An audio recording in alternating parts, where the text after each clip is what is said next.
Occasion ఏదైనా location ఎక్కడైనా తెలుగువారి వేడుక అంటే ఆలివ్ మిఠాయి ఉండాల్సిందే.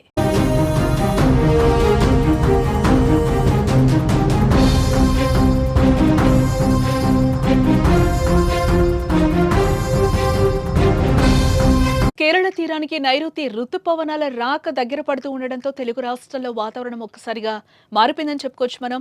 ఏపీ వ్యాప్తంగా కూడా వర్షాలు కురుస్తున్నాయి. బుధవారం పలు ప్రాంతాల్లో జడివాన కురిసింది. ఉమ్మడి విశాఖ వ్యాప్తంగా వర్షాలు పడ్డాయి. బుధవారం రాత్రి 7 గంటల సమయానికి అనకాపల్లి జిల్లా అచ్యుతాపురంలో 52 మిల్లీమీటర్లు, నర్సీపట్నంలో 50 మిల్లీమీటర్లు, గుంటూరు జిల్లా ఫిరంగిపురంలో 48 మిల్లీమీటర్ల వర్షపాతం నమోదైంది. తూర్పు మధ్య అరేబియా సముద్రం మీదుగా ఉత్తర కర్ణాటక, గోవా తీరాల నుంచి కోస్తాంధ్ర వరకు సముద్ర మట్టానికి 3.1 కిలోమీటర్ల ఎత్తు వరకు ఆవర్తనం కొనసాగుతోందని ఏపీ విపత్తుల నిర్వహణ సంస్థ మేనేజింగ్ డైరెక్టర్ రోణంకి కూర్మనాథ్ వెల్లడించారు. ఈ ప్రభావంతో మరో 2 రోజులు వర్షాలు పడే ఛాన్స్ ఉన్నట్లుగా కనిపిస్తోంది. ఇటు గురువారం విజయనగరం, పార్వతీపురం, మన్యం, అల్లూరి సీతారామరాజు, గుంటూరు, కృష్ణా, ఎన్టీఆర్, పల్నాడు, బాపట్ల జిల్లాల్లో ఓ మోస్తరు వర్షాలు ఉండొచ్చని ఏపీ విపత్తుల శాఖ అంచనా వేసింది. నంద్యాల, కర్నూలు, అనంతపురం, వైఎస్ఆర్ చిత్తూరు, తిరుపతి జిల్లాల్లో కూడా వర్షాలు పడొచ్చు.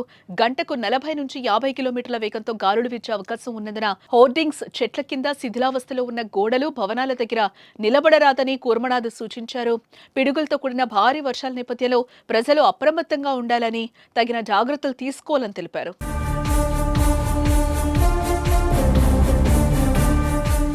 అటు నైరుతి రుతుపవనాలు వేగంగా భారత భూభాగం వైపు కదులుతున్నాయి. మరో 3-4 రోజుల్లోనే రుతుపవనాలు కేరళ తీరాన్ని తాకే అవకాశం ఉందని భారత వాతావరణ విభాగం అంచనా వేస్తోంది. ప్రస్తుతం ఇవి దక్షిణ అరేబియా సముద్రంలోని మాల్దీవుల వరకు విస్తరించాయని ఐఎండీ స్పష్టం చేస్తోంది. ఇవి మరింత వేగంగా విస్తరించేందుకు అనుకూలమైన పరిస్థితులు నెలకొన్నట్లుగా ఐఎండీ తెలిపింది. రుతుపవనాలు ప్రస్తుతం దక్షిణ అరేబియా సముద్రం, బంగాళాఖాతంలోని కొమోరిన్, మాల్దీవుల వరకు విస్తరించినట్టుగా వెల్లడించింది. త్వరలోనే లక్షద్వీప్ వరకు ఇవి విస్తరించి కేరళ తీరాన్ని కూడా తాకే అవకాశం ఉందని ఐఎండీ స్పష్టం చేసింది.